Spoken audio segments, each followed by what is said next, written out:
Welcome to part 1 of our exploration of a profound question. Why does God allow pain and suffering? This dilemma, often referred to as the problem of evil, challenges both believers and skeptics alike, especially during times of personal hardship, loss, or illness. At the heart of this issue lies the concept of free will. The free will argument posits that God, in his infinite love and wisdom, has endowed humanity with the ability to make moral choices. This capacity for free choice is essential because it enables us to express love, kindness, and creativity, qualities that reflect the divine image within us, as described in Genesis chapter 1, verse 27.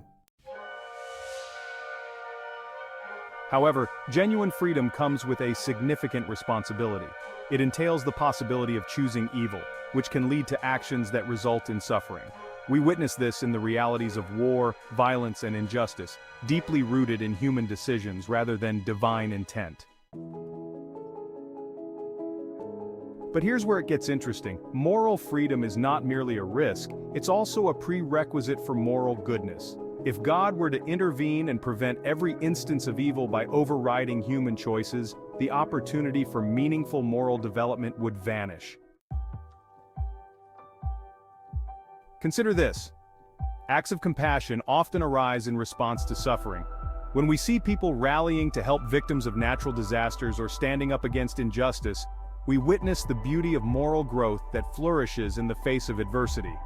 These moments of altruism demonstrate that free will serves a higher purpose. It cultivates authentic relationships, both with God and with others.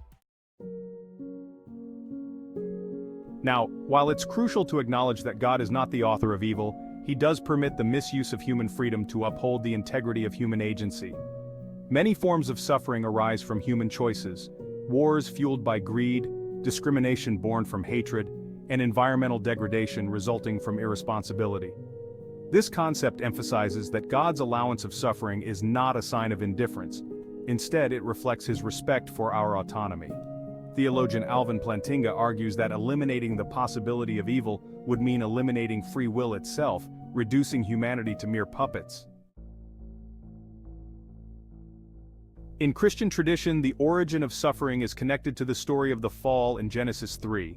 Here, Adam and Eve exercised their free will, leading to disobedience that introduced sin and brokenness into the world. This narrative highlights that human suffering is not God's original intention, but rather a consequence of human rebellion. Theologically, this fallenness explains not only moral evil, rooted in human choices, but also natural suffering, such as disease and disasters. These too are part of a world fractured by sin. Yet, despite the reality of suffering, God's ultimate purpose remains redemptive. He works through our choices, even those that lead to pain, to bring about good, as illustrated in Romans 8:28. Throughout history, we've seen examples where tragedy has sparked greater social awareness and change. Movements for the abolition of slavery arose from a deep recognition of suffering and a passionate desire to alleviate it. Civil rights arose from a deep recognition of suffering and a passionate desire to alleviate it.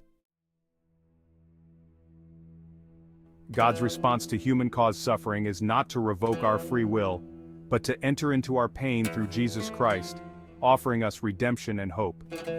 Through the cross, God demonstrates that even the worst outcomes of human freedom, betrayal, injustice, and death, can be transformed into life and resurrection, as affirmed in 2 Corinthians 5:21. In conclusion, the free will defense maintains that suffering is an inevitable risk accompanying moral freedom.